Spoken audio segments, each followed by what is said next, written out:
আমাদের বাড়ির আনাচে কানাচে জন্মানো একদম সাধারণ একটি সবজি, যেটা আমরা অবহেলায় ফেলে দিই।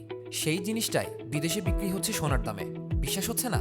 এই সাধারণ ধুন্দুলি এখন বিশ্ববাজারে এক বিশাল ব্যবসার নাম। বাংলাদেশে আমরা যাকে ধুন্দুল বা ধুধুল বলি, আন্তর্জাতিক বাজারে সেটাই পরিচিত লুফা নামে। কচি অবস্থায় এটি সবজি হিসেবে খাওয়া হলেও এর আসল মূল্য পাওয়া যায় যখন এটি পুরোপুরি পেকে শুকিয়ে যায়। লতানো গাছে প্রায় 150 থেকে 200 দিন থাকার পর ধুন্দুল 1 থেকে 2 ফুট লম্বা হয়ে পরিপক্ক হয়। তারপর প্রাকৃতিকভাবে শুকিয়ে গেলে এর শক্ত খোসা আর ভেতরের বীজ ঝেড়ে ফেললেই পাওয়া যায় একটি প্রাকৃতিক জালিকা, যা শতভাগ পরিবেশ বান্ধব। এই লুফা সবচেয়ে বেশি ব্যবহৃত হয় গোসলের স্পঞ্জ বা থালা বাসন পরিষ্কারের কাজে। তবে এখানে শেষ নয়, এখন এটি ব্যবহার হচ্ছে জুতোর আরামদায়ক সোল, এমনকি ঘরের সাউন্ড প্রুফিং প্যানেল তৈরিতেও। শুকনো অবস্থায় এটি একটু শক্ত মনে হলেও পানিতে ভিজলেই হয়ে যায় নরম ও ব্যবহার উপযোগী। তবে পরিষ্কার পরিচ্ছন্নতার জন্য প্রতি 3 থেকে 4 সপ্তাহ পরপর এটি বদলে ফেলা ভালো।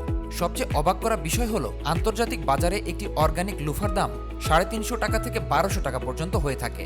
ভাবুন তো, আমাদের দেশের এই সাধারণ সবজি যদি পরিকল্পিতভাবে চাষ ও প্রসেসিং করা যায়, তাহলে এটি হতে পারে একটি বিশাল রপ্তানি খাত। আপনার আশেপাশে কি ধুন্দুলের চাষ হতে দেখেছেন? কমেন্টে জানাতে ভুলবেন না।